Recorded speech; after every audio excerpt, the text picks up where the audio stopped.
नमस्कार, मैं हूं आशीष चित्रांशी और आप देख रहे हैं the news launcher. Mid day मुद्दा विद अशोक वानखेड़े।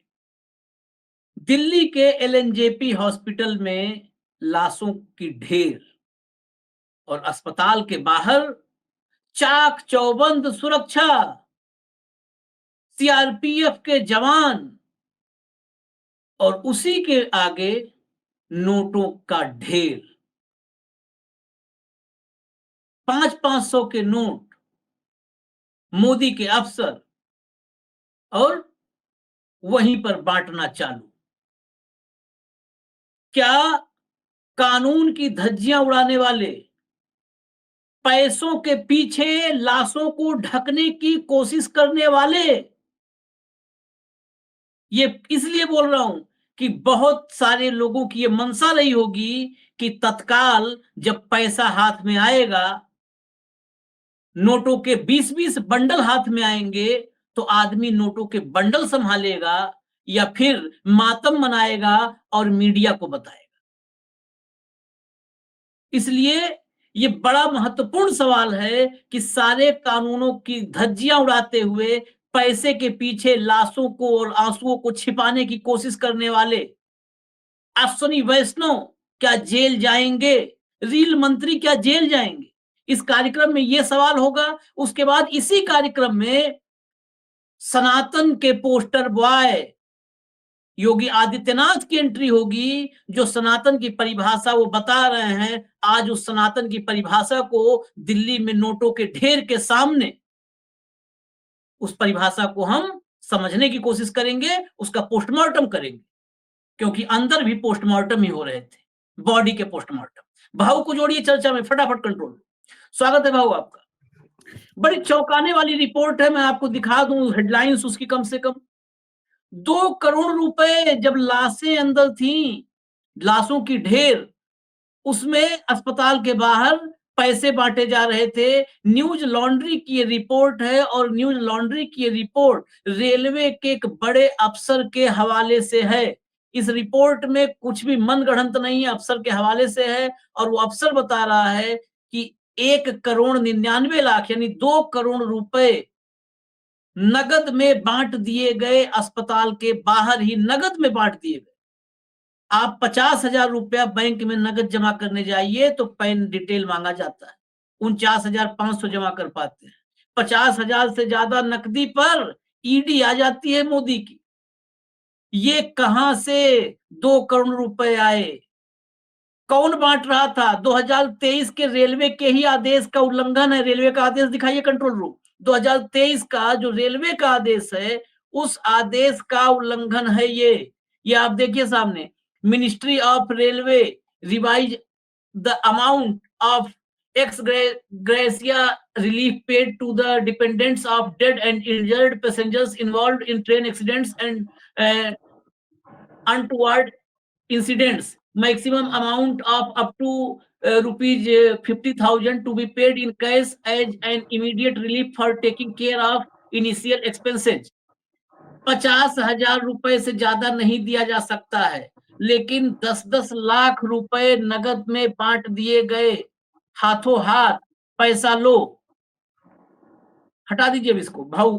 भाऊ, अब कहाँ है ईडी, कहाँ है कानून? सब कुछ इनके हिसाब से चलेगा। मातम भी इनसे पूछ के मनाओ या लाशों को पैसे के नीचे ढक दो।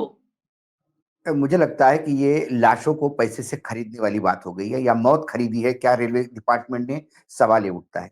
देखिए आशीष भाई, जब मैंने ये हेडलाइन पढ़ी और जब मैंने ये पूरा पढ़ा तो मुझे भी विश्वास नहीं हुआ। मुझे लगा कुछ ना कुछ कहीं ना कहीं गड़बड़ है, कहीं इस बजट में कोई इनकम टैक्स में कोई बदलाव तो नहीं हुआ कि जिसमें ये सब कैश अलाउड हो रही है। तो मैंने मेरे एक चार्टर्ड अकाउंटेंट है जिनको मैं हमेशा वित्तीय मामले में या फाइनेंशियल मामले में, इकोनॉमिकल मामले में मैं उनको कंसल्ट करता हूँ कि वो चार्टर्ड अकाउंटेंट भी है, लॉ भी किया वो है उन्होंने, सत्यनारायण गोयल, मध्य प्रदेश के बड़ा नाम है। मैंने उनसे बात की, उन्होंने कहा कि देखो अशोक जी, 2 लाख रुपए जस्टिफाई कर सकते हैं आप यदि आपके पास कैश है तो। किसी के घर में 2 लाख रुपए कैश मिल गई तो वो जस्टिफाई किया जा सकता है। हालांकि ईडी 50,000 रुपए पे भी लगती है, वो 2,000 रुपए का, और इसकी ज्यादा अमाउंट यदि आपके पास हो तो वो बैंक का ट्रांजेक्शन होना चाहिए। और यदि ये कैश आपके पास मिली 10 लाख रुपए, तो उसको आपको जस्टिफाई करना होगा कि ये 10 लाख आपके पास आए कहाँ से? और ये हुँ, 10 लाख आपने घर में रखे क्यों? बैंक में क्यों नहीं जमा हुँ, किए? ये हुँ, सारे जस्टिफिकेशन देना होता है। तो ये उनको भी जब मैंने कहा तो उन्होंने कहा कि नहीं, आप एक बार ये खबर करने के पहले मेरी आपको रिक्वेस्ट है कि एक बार इसको जाँच-पड़ताल कर लीजिए। क्योंकि सरकार इतना बड़ा वायलेशन नहीं कर सकती। सरकार इतना बड़ा नहीं कर सकती। अब इसमें आशीष भाई, मुझे 2 चीज़ों का बहुत ये हो रहा है। ये जो 199 1 करोड़ 99 लाख रुपए जो इन्होंने डिस्ट्रीब्यूट किए, उसमें हुँ, 1 करोड़ 80 लाख रुपए तो सीधा मरने वालों को दिए और हुँ, बाकी जो 19 लाख रुपए है, वो अलग-अलग ज़ख्मियों को दिए। जैसा जो बहुत ज़्यादा इंजर्ड है, उसको 2.5 लाख का कंपेंसेशन था और जो कम हुँ, इंजर्ड था, उसको 1 लाख का। तो ये किसको कितना दिया पता नहीं। लेकिन मैंने जब रिपोर्ट पढ़ी तो उसमें उन्होंने 3 हॉस्पिटल जहाँ ये शव रखे गए थे, एक तो राम मनोहर लोहिया हॉस्पिटल है, एक लोक हुँ, नारायण जयप्रकाश नारायण है, एलएनजेपी हॉस्पिटल है और लेडी हार्डिंग। हुँ, तो इन्होंने मतलब आप देखिए क्या मंज़र होगा, जिसने अपनी पत्नी खोई, अपना बेटा खोया, अपना पिता खोया, वो गमनीम स्थिति में मर गया। उसके बाद उसकी अब डेड बॉडी मिली है मॉर्चरी जिसको बोलते हैं, शवगृह जिसको हम बोलते हैं। शवगृह के बाद पोस्टमार्टम के बाद लोग बॉडी लेने के लिए तैयार। रात को 4 बजे, 3 बजे, 2 बजे ऐसा बॉडी दे दी गई। तो रात को 4 बजे जो बॉडी लेने आया, उसको रुकाया गया, बॉडी के साथ उसको 10 लाख रुपए कैश बंडल दिए गए। ये 10 लाख हुँ, रुपए मरने वालों के हैं। अब उसने उन्होंने अलग-अलग हॉस्पिटल में जो मॉर्चरी से जो लोगों ने डेड बॉडी ली और अपने गाँव के लिए निकले, तो उनसे कुछ लोगों से बात की। अब उससे बात करने के बाद आपको पता पड़ेगा ये कैश क्यों दिया जाता है, ये कैश का हुँ, लफड़ा क्या है। बतौर उस रिपोर्ट को मैं कोट करता हूँ आपको। एक वीरेंद्र सिंह है, उनकी पत्नी है पूनम, उनकी मृत्यु हो गई, हुँ, पत्नी की। हुँ, उसके लिए वीरेंद्र सिंह को 10 लाख रुपए मिले, ये रिपोर्ट कहती हुँ, है। एक संदेश खुशवा है, हुँ, जिसका चाचा का लड़का, चचेरा भाई हुँ, मनोज कुशवाहा की मृत्यु हुई। तो उसको 10 लाख रुपए दिए कि अब चाचा साथ में थे तो चाचा को 10 लाख रुपए दिए। लेकिन एक मोहित है, हुँ, उसकी पत्नी है संगीता, उसको भी 10 लाख रुपए मिले। लेकिन एक राजकुमार है, हुँ, जिसकी बेटी है पूजा कुमार, हुँ, वो कहता है मुझे तो 5 ही लाख रुपए दिए गए। हुँ, क्या वाउचर पे 10 लाख पे साइन हुए? क्या 5 लाख हुँ, रुपए दिए गए? जबकि रेलवे का प्रावधान है, आप 50,000 से ज़्यादा पेमेंट देना है, तो आप चेक से पेमेंट कर सकते हैं, ड्राफ्ट से पेमेंट कर सकते हैं, एनईएफटी कर सकते हैं, आरटीजीएस कर सकते हैं या ऑनलाइन बैंक अकाउंट में ट्रांसफर कर सकते हैं। मनी ट्रांसफर ये नरेंद्र मोदी जी का एक यूएसपी माना गया है। हमेशा वो कहते हैं कि देखिए पैसा चोरी होता है, रास्ते में लोग खा जाते हैं, मैं डायरेक्ट अकाउंट में ट्रांसफर करता हूँ। किसानों को किसान सम्मान निधि डायरेक्ट अकाउंट में, महिलाओं को पैसा डायरेक्ट अकाउंट में। अब वो लाडली बहना कई राज्यों में चल रहा है, डायरेक्ट ट्रांसफर। आपके पेंशनर्स को डायरेक्ट ट्रांसफर। जो स्टाइपेंड मिलती है डायरेक्ट ट्रांसफर। जब सब दूर डायरेक्ट ट्रांसफर है, तो ये डायरेक्ट ट्रांसफर क्यों नहीं? ये मरने वाले के जो वारिस थे, उनको आपने कैसे आइडेंटिफाई किया? कोई आदमी आ गया कि भाई मैं इसका पति हूँ और आपने इसको 10 लाख रुपए दे दिए। कोई उसका अकाउंट आप देते, अकाउंट में ट्रांसफर करने से क्या प्रॉब्लम? ये 2 करोड़ कैश इनके पास आई कहाँ से? ये 2 करोड़ कैश क्या टिकट मतलब ये जो बैंक से निकाले गए थे? निकाले गए थे तो बैंक कौन से बैंक से निकाले गए थे 2 करोड़? या ऐसा तो नहीं है कोई परचून की दुकान तो नहीं है कि न्यू दिल्ली रेलवे स्टेशन पे कितना टिकट बिका है 4 करोड़ का तो उसमें से 2 करोड़ कैश ला भई इधर देना है। ऐसा तो नहीं हुँ, होगा।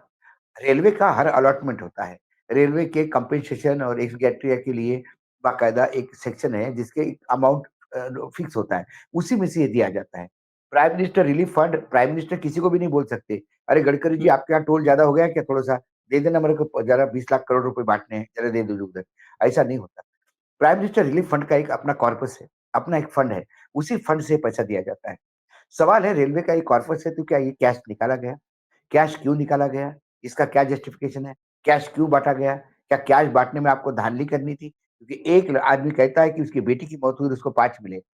5 किस हिसाब से मिले? उसको 10 मिलना चाहिए, मौत हुई है।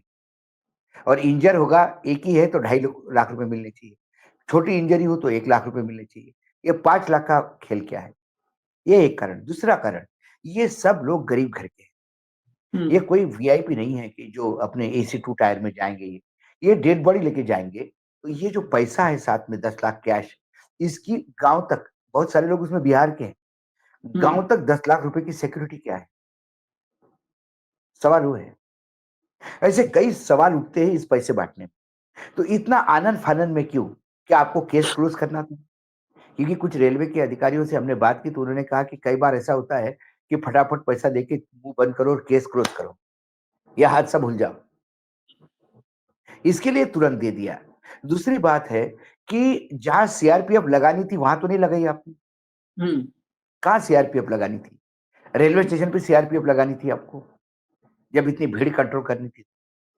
जो लोग जख्मी है अंदर, जो हम्म लोग के शव का पोस्टमार्टम हो रहा है, हम्म मॉर्चरी में रखे हैं, मुर्दों की रक्षा के लिए आपने सीआरपीएफ लगाई? हम्म क्या इस देश में कफन चोर हो गए जो मुर्दे चुरा के ले जाएंगे, जो सीआरपीएफ लगानी होती है? सीआरपीएफ आपने इसलिए नहीं लगाई कि किसी की सुरक्षा करनी है, सीआरपीएफ आपने इसलिए लगाई कि आपके कुकर्मों पे पर्दा डालना है। हम्म मरने वालों का तादाद ज्यादा है आशीष, भयावह आंकड़ा है। जब वहां कुलियों से बात करते हैं, जो लोग कहते हैं कि हमने ठेले में इतने, कोई कहता है भैया मैं खुद ही 15-16 लाख तो मैं डाल के आया, कोई कहता है तो मेरे भी इसमें 10-15 लाशें थी। तो लाशें गई कहां? क्यों छुपाया जाता है? सीआरपीएफ क्यों, मतलब वहां पे पैरामिलिट्री फोर्सेस क्यों लगाए हॉस्पिटल के बाहर? हम्म क्यों मीडिया को इंटरेक्ट नहीं करने दे रहे? ये तो डेड बॉडी लेके जो परिवार बाहर निकले उनसे बात की है मीडिया ने, तो उनने कहा कि ये मिला भैया, 10 लाख रुपए दिया है अभी। कोई कहे कि दरअसल ये 5 लाख मैं ही मिला मुझे। एक आध छोटी सी रिपोर्ट बता देता हूं। वैसे भी अब जिंदा लोगों को सिक्योरिटी नहीं मिलती है, मरने जैसे मोक्ष के लिए मरना पड़ रहा है वैसे सिक्योरिटी के लिए भी मरना पड़ता है। देखिए लाशों की सिक्योरिटी में सीआरपीएफ है, और जब वहां रेलवे स्टेशन पर जानवरों जैसे कीड़े मकोड़ों जैसे भीड़ लगी थी तो वहां कोई आरपीएफ वाला भी नहीं था। यहाँ सीआरपीएफ है, वहां आरपीएफ भी नहीं थी। कितना बड़ा अंतर है। सिक्योरिटी चाहिए तो मरना पड़ेगा। एक रिपोर्ट, भास्कर की रिपोर्ट, जिसने पूरी रात की आंखों देखी रिपोर्टिंग की है, उसकी रिपोर्ट का एक हिस्सा है जो बता रहा है ये नगद बांटने का खेल हुआ क्यों। रात के 3 बजने वाले थे, स्ट्रेचर पर एक के बाद एक कुल 3 लाशें आई। हम वहीं मौजूद थे, तभी देखा कि सील डेड बॉडी आने के कुछ देर बाद ही 3 लोग आ रहे थे। 45 साल के आसपास एक शख्स और 2 उनसे थोड़े अधिक उम्र के।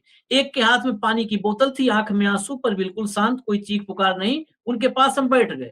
तभी दिल्ली पुलिस के अधिकारी पहुंचे। उनके हाथ में कागजात थे, पूछने लगे आप लोग ममता झा के परिवार से हैं, उनके पति कौन है? एक ने हाथ में पानी की बोतल लिए शख्स की तरफ इशारा किया। वो बोले कि वो विपिन झा हैं, ममता के पति, हम रिश्तेदार हैं। पुलिस वाले ने उनसे घर का पता पूछा, उन्होंने बताया नांगलोई बी ब्लॉक। विपिन झा के एक और रिश्तेदार से हमने बात की, उन्होंने बताया विपिन अपनी पत्नी ममता के साथ बिहार के समस्तीपुर से स्वतंत्रता सेनानी ट्रेन से दिल्ली आ रहे थे। रात करीब 8 बजे नई दिल्ली पहुंचे थे। 1-1.5 घंटे बाद भगदड़ मच गई, ये सीढ़ी की रेलिंग में फंसकर दब गए, पत्नी दब गई, उनकी मौत हो गई। यहाँ अस्पताल में काफी देर तक हम लोगों को रोक कर रखा गया। ये भी कहा गया कि ज्यादा चीखना चिल्लाना नहीं है, यानी मौत पर मातम और मातम पर सेंसरशिप। ज्यादा आपको चीखना चिल्लाना नहीं है, मीडिया से बात नहीं करनी है, मीडिया से बात नहीं करनी है। ऐसा करने से दिक्कत हो जाएगी। डेड बॉडी का जल्दी से जल्दी पोस्टमार्टम कराकर सौंप दिया जाएगा। जब अमेरिका से सब हथकड़ियों में बेड़ियों में आ रहे, तो जयशंकर बोलते हैं प्रोटोकॉल है। भारत अब वाकई प्रोटोकॉल पे चलता है। मौत का और मातम मातम का प्रोटोकॉल आज आज देख लीजिए। अगर कोई मर जाए, सरकारी तंत्र का शिकार हो जाए, बेसिकली ये मरे लोग नहीं है, इनकी हत्या हुई है और नरेंद्र मोदी एक- सरकार जिम्मेदार है। बिल्कुल लेकिन बिल्कुल इस बिल्कुल। हत्या के बाद उनको जो नया प्रोटोकॉल है, अफसरों ने बताया दिल्ली पुलिस के, कि चीखना चिल्लाना नहीं है और मीडिया से बात नहीं करनी है। ये स्थिति है एलएनजेपी में। और भी बहुत सारी स्थिति। एक व्यक्ति वहां 2 मोबाइल लेकर के जा रहा था, उसको रोक लिया गया।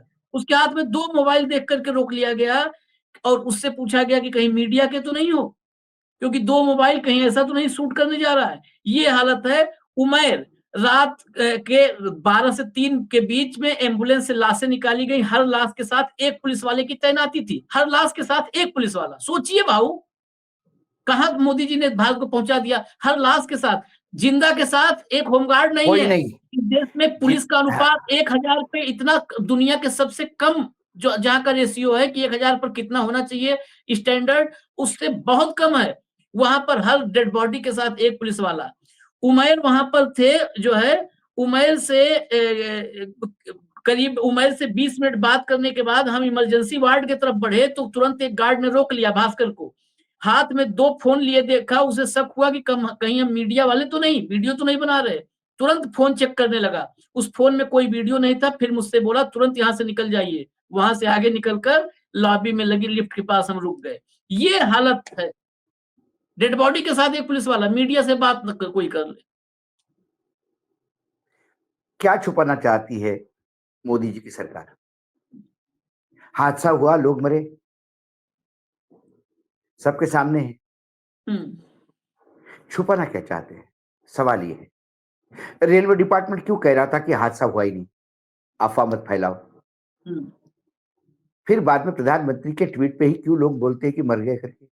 मतलब इस देश का मरने का सर्टिफिकेट भी जब तक प्रधानमंत्री जी नहीं देंगे तब तक मरण भी नसीब नहीं, मौत भी नसीब नहीं है। रेलवे डिपार्टमेंट निर्लज्ज होकर कह रहा था कि कुछ नहीं हुआ, वहां योगी जी निर्लज्ज कह रहे कि 18 घंटे तक कहते रहे कुछ नहीं हुआ, फूल बरसाते रहे हादसे के बाद, और बोल रहे थे कि लोग नहा रहे और हम फूल बरसा रहे। बहारो फूल बरसाओ मेरी मौत आई है, गाने के बोल बदलने पड़ेंगे योगी जी के लिए। और जब प्रधानमंत्री ने मौत को एंडोर्स किया, प्रधानमंत्री ने सर्टिफिकेट दिया कि ये मर गया, उसके बाद फिर योगी जी के आंसू फूट गए, गंगा का लेवल बढ़ गया, वाटर लेवल बढ़ गया, इतने आंसू बहाए मोदी जी, योगी जी ने। ये क्या है? जिंदा जीते जी आप किसी को सम्मान नहीं दे सकते, मरने के बाद तो सम्मान। कौन से सनातन धर्म में पैदा हुई?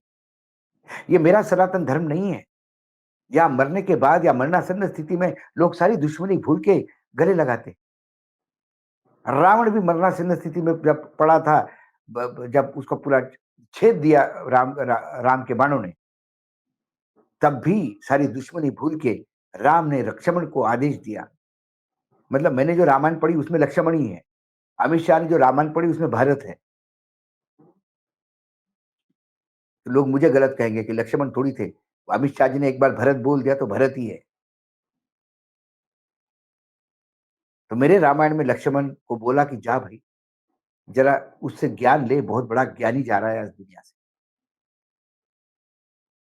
ये रामायण से हम ये सीखते हैं, मरने वालों का आंकड़ा नहीं बताते, सूची नहीं देते। जो मर गया वो दुख मनाए कि डर के साए में जिए, यही नहीं समझ में आ गया उसको। पत्नी की मृत्यु हो गई लेकिन पुलिस यहाँ डंडा बरकरार है, बात नहीं करोगे, रोओगे नहीं, चिल्लाओगे नहीं, चुपचाप पैसा दे रहे, साइन करो, पैसा लो और जाओ घर, इतना ही है। कुछ को 10, कुछ को 5, 5 वाला एक केस है सामने, इसलिए मैं बोल रहा हूं। और कैश बांट के नक्की करो, केस क्लोज करो। तुम कौन, मैं कौन, भूलना बस। हम नहीं जानते आपको, आप कौन, मैं नहीं जानता। कहां से आपको पैसा मिल गया मरने का, खत्म करो। आपकी डेड बॉडी की कीमत, आपकी बॉडी की कीमत है। किसी की पत्नी की कीमत 10 लाख रुपए, किसी की मतलब जीवन की कीमत, किसी की पत्नी के 10 लाख रुपए, किसी के चचेरे भाई की जीवन की कीमत 10 लाख रुपए, किसी की बेटी की कीमत 5 लाख रुपए। बस उसका जीवन बेटी का 5 लाख रुपए का ही था। ये करके उन्होंने अपना कार्यवाही पूरी की। लोग कीड़े मकोड़े जैसे मरते रहे, 140 करोड़ के देश है ये, या किसी की मौत की किसी को चिंता नहीं। और कम से कम इन लोगों से तो आप अपेक्षा ही मत करिए, बिल्कुल मत करिए। एक एक भाव मैं 1 मिनट रोकूंगा। आपने 2 बातें कही, कीड़े मकोड़े जैसे मरेंगे, और एक बात कहा सनातन कौन सा है। सनातन की परिभाषा मैं आपको सुनवा देता हूँ आज।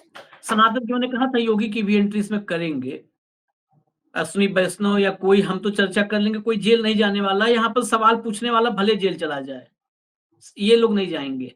सनातन की परिभाषा जरा सुन लीजिए। कंट्रोल रूम, जरा योगी आदित्यनाथ मुस्कुराते हुए, हंसते हुए, ठहाके लगाते हुए बता रहे हैं उस दौर में जब प्रयागराज से दिल्ली तक लाशें ही लाशें। सनातन धर्म के संविधान के साथ बिना किसी लौंग लपेट के हमें आगे बढ़ के काम करना है, बिना किसी संकोच के। और हम सबको इस पर गौरव की अनुभूति करनी चाहिए कि हम सनातन धर्मावलंबी हैं। और इसी के लिए स्वामी विवेकानंद ने कहा था कि गर्व से कहो हम हिंदू हैं। वही तो संदेश है, वही तो संदेश है हमारा महात्मा को दे रहा है। हिंदू होने का मतलब विश्व कल्याण का मार्ग प्रशस्त करना। हिंदू होने का मतलब भारत की एकता और अखंडता की गारंटी देना। हिंदू होने का मतलब केवल मनुष्य ही नहीं, चराचर जगत की सुरक्षा की गारंटी देना। और उस हिंदू होने पर हम सबको गौरव की अनुभूति करनी चाहिए। और महाकुंभ का यही संदेश है। हिंदू का होने का मतलब सिर्फ मानव की नहीं, पूरे चराचर जगत के सभी जीव जंतुओं की, सबकी सुरक्षा की गारंटी लेना है हिंदू का मतलब। नहीं तो ये हिंदू थोड़ी है। तो अपने ही परिभाषा से इन्होंने हिंदू नहीं है इसका रेखांकित किया है। हाँ, अश्विनी वैष्णव हिंदू नहीं है, ये योगी जी के डेफिनेशन से प्रूव होता है। मोदी जी हिंदू नहीं है, ये मोदी जी के, योगी जी के डेफिनेशन से प्रूव होता है। वो स्वयं भी हिंदू नहीं है, ये भी वो रेखांकित करते हैं। यदि सुरक्षा की गारंटी है तो फिर 700 किसान मरने के बाद कोई कैसा कह सकता है कि मेरे लिए मरे क्या? हादसे में 18 घंटे तक लोग लाशें ढो रहे थे और ये कह रहे थे कि कुछ नहीं हुआ। उनकी सुरक्षा की जिम्मेदारी, क्या वो हिंदू नहीं थे? क्या वो सनातन धर्म वाले नहीं थे कि अधर्मी दूसरे धर्म के लोग आके उसमें घुस के आ गए थे? जो मरे वो सिर्फ दूसरे धर्म के हैं, हिंदू हिंदू बच गए, ये कहना चाहते हैं। अश्विनी वैष्णव कहना चाहते कि रेलवे में जो लोग मरे वो हिंदू नहीं थे, और यदि वो हिंदू थे तो उनकी सुरक्षा की जिम्मेदारी किसकी थी? बकौल योगी आदित्यनाथ, गोरखनाथ के पीठेश्वर, भगवा राजनीतिज्ञ। तो फिर किस बात की गारंटी कहते हैं? या ये झूठ बोल रहे हैं? ये झूठ बोल रहे हैं कि हिंदू धर्म इसकी गारंटी हो सकते हैं, लेकिन हमारे सत्ता में हम किसी की गारंटी नहीं लेते। वारंटी भी नहीं, गारंटी भी नहीं। चाइनीज माल है, दुकान से उठा, आप कौन मैं नहीं जानता। कुंभ में आइए, न्योता देता हूं, गारंटी नहीं जिंदा वापस जाने की। रेलवे में बैठिए, गारंटी देता हूं, वारंटी नहीं है, गारंटी भी नहीं है। आप आइए रेलवे में, रेलवे पहुंचा देगी, गारंटी नहीं लेता कि आप जिंदा जाएंगे वापस की डेट वारी आएगी आपकी। ये यदि इन्हीं को, भाई हम तो हमारा सनातन की तो धर्म, और ये क्या विवेकानंद को कोट कर रहे हैं? विवेकानंद यदि पढ़ा होता तो ये काम ही नहीं करते जो ये कर रहे हैं। बिल्कुल, कम से कम विवेकानंद का नाम लेकर उनको और अपमानित मत करिए। विवेकानंद ये कर्म कांड से दूर थे। विवेकानंद ध्यान लगाने के लिए किसी मंदिर में नहीं गए थे। विवेकानंद ध्यान लगाने के लिए एक पत्थर पे बैठे थे, तमिलनाडु के आखिरी कोने में, कन्याकुमारी, जहां विवेकानंद मेमोरियल बाद में तुमने मंदिर बनाया उसका। वो तो शांत जगह देख के बैठे थे, वो गंगा नहीं गए थे। विवेकानंद को पढ़िए, समझिए, तब विवेकानंद जी का नाम लीजिए। राम को पढ़िए, समझिए, तब राम जी का नाम लीजिए। गंगा को पढ़िए, गंगा को समझिए, तब गंगा को मां बोलिए। क्योंकि गंगा भी लज्जित होती होगी जब आप उनको अपनी मां कहते हैं तो। गंगा का बेटा तो भीष्म पितामह था।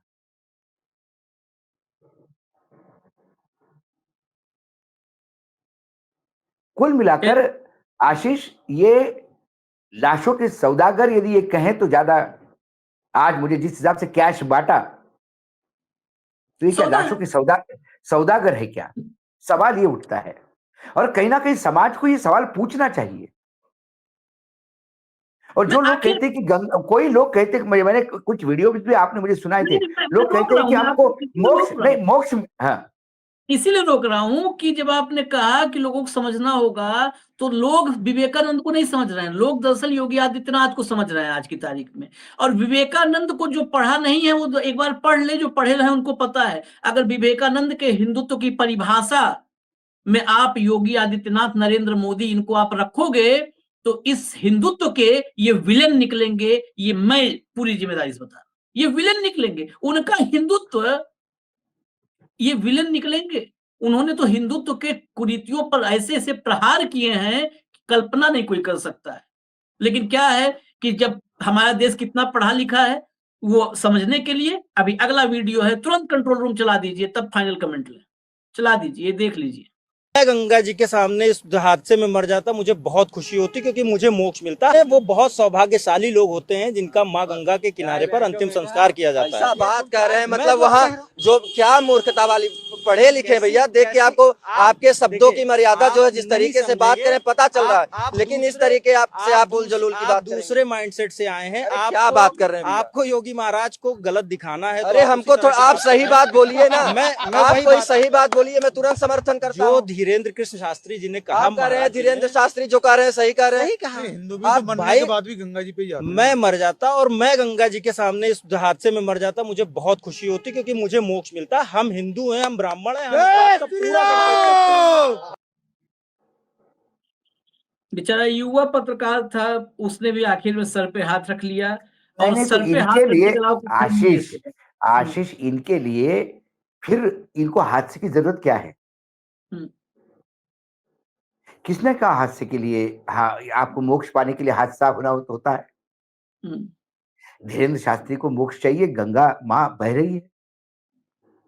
इस सज्जन को, या हम ब्राह्मण हैं, तुमको मोक्ष चाहिए, चला जाइए आप गंगा में समर्पित करिए अपने आप को।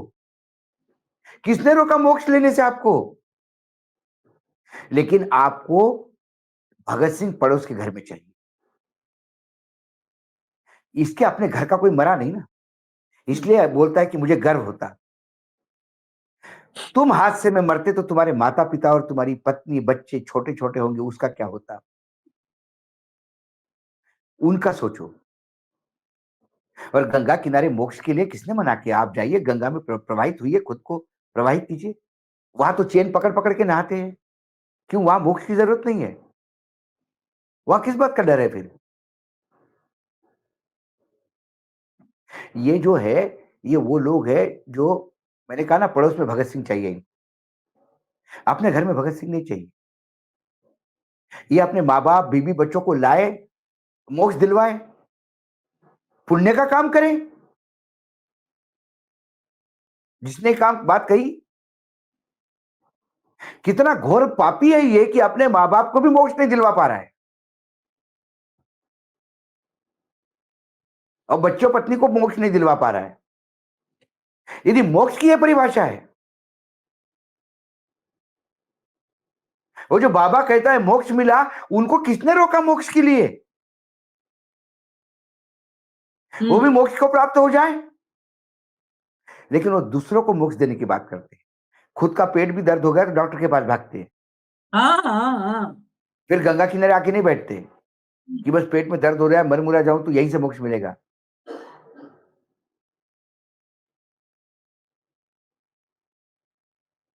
ये हालात, ये अब कर दिया है। यही मैंने कहा कि दरअसल ये जो बता रहे हैं कि हम हिंदू हैं, गर्व से बोलो हिंदू हैं, जय श्री राम का आखिर में नारा, ये आज मैंने अभी इस कार्यक्रम से पहले, थोड़ी देर पहले एक वीडियो सुना, एक प्रख्यात इतिहासकार, इस देश के सबसे बड़े इतिहासकारों में से एक, उन्होंने तुलसीदास की कवितावली में लिखा हुआ जो है, उसकी 2 पंक्तियां बताई।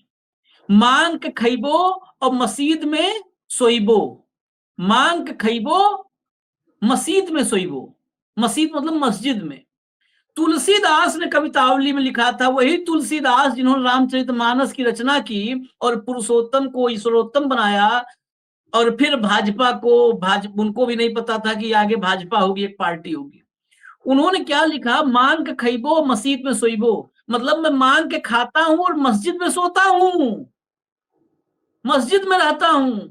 तुलसी मस्जिद में रहते थे, तुलसीदास मांग के खाते थे, मस्जिद में रहते थे, मस्जिद में सोइबो मांग के खइबो। उसमें बड़ी सारी बातें थी। छत्रपति शिवाजी महाराज की सेना में मुसलमान और औरंगजेब की सेना में हिंदू। छत्रपति शिवाजी महाराज को औरंगजेब के दरबार में ला करके किसने कैद किया था? उसका नाम था जसवंत सिंह, जसीरुल्लाह नहीं था, जसवंत सिंह था। बड़ी ऐसे थोड़ा बहुत अगर आदमी रिसर्च करे, इतिहास को पढ़े, इतिहास। संभाजी महाराज पे एक पिक्चर अभी रिलीज हुई है, तहलका मचा रही है, हाँ, खूब लोग देख रहे हैं हाँ, इसको, छावा। हम्म, लेकिन संभाजी को मारा औरंगजेब ने, लेकिन उस शेर को पकड़ने की औकात किसी की नहीं थी। किसने पकड़वा दिया था? हिंदुओं ने, मराठों ने। जयचंदों की कमी नहीं है इस देश में, ये हमेशा रहे हैं। और ये जो मोक्ष दिलवा रहा था एक्सीडेंट में मरने वालों को वहां पर गंगा किनारे, ये भी उन्हीं सनातन के लिए उतने ही घातक है जितने संभाजी के लिए वो मराठी घातक थे जिन्होंने पकड़वा दिया। छत्रपति शिवाजी महाराज को अरेस्ट करवा दिया। ये वही रोल अदा कर रहे हैं। नहीं सर, सवाल है कि समय के साथ इनकी संख्या इतनी बड़ी हो गई है कि अब धोखा देना, पीठ में छुरा घोंपना, धर्म को गलत परिभाषित करना, यही सच्चा माना जा रहा है, इसी को सही माना जाता है। आज तुलसीदास ने रामायण लिखी इसलिए उसका सम्मान नहीं होता। आज तुलसीदास की हत्या की गई होती यदि वो कहता कि मस्जिद में सोता हूं, मांग के खाता। हाँ, आज अगर होता तो ये सब जो तैयार है ना ब्रिगेड, ये कहती भाग तुलसी भाग, यही कहते सब। बोला ना भागवत को, भागवत तो इनके शिखर पुरुष हैं, संघ के प्रमुख हैं। कहा भाग भागवत भाग, अब छोड़ के यहां से, तू भी गद्दार निकल रहा है। क्या क्या कमेंट किया था। तो आज तुलसीदास भी होते तो इस दौर में सुरक्षित नहीं होते। उस मुगल दौर में बैठ करके उन्होंने रामचरितमानस लिख लिया था, सुरक्षित थे, मस्जिद में रहते थे, और मस्जिद में बैठ के अगर उन्होंने रामचरितमानस लिख डाला तो आप सोचिए वो दौर क्या था, ये दौर क्या है। बस सरकारी तंत्र को देखिए, बढ़ते हुए रुपयों को देखिए, और रुपयों के पीछे ढके हुए आंसुओं को और मातम को और लाशों को देखिए। इजाजत दीजिए, कल दोपहर फिर मिलेंगे भाव के साथ मिड डे मुद्दा विद अशोक वानखेड़े में। नमस्कार।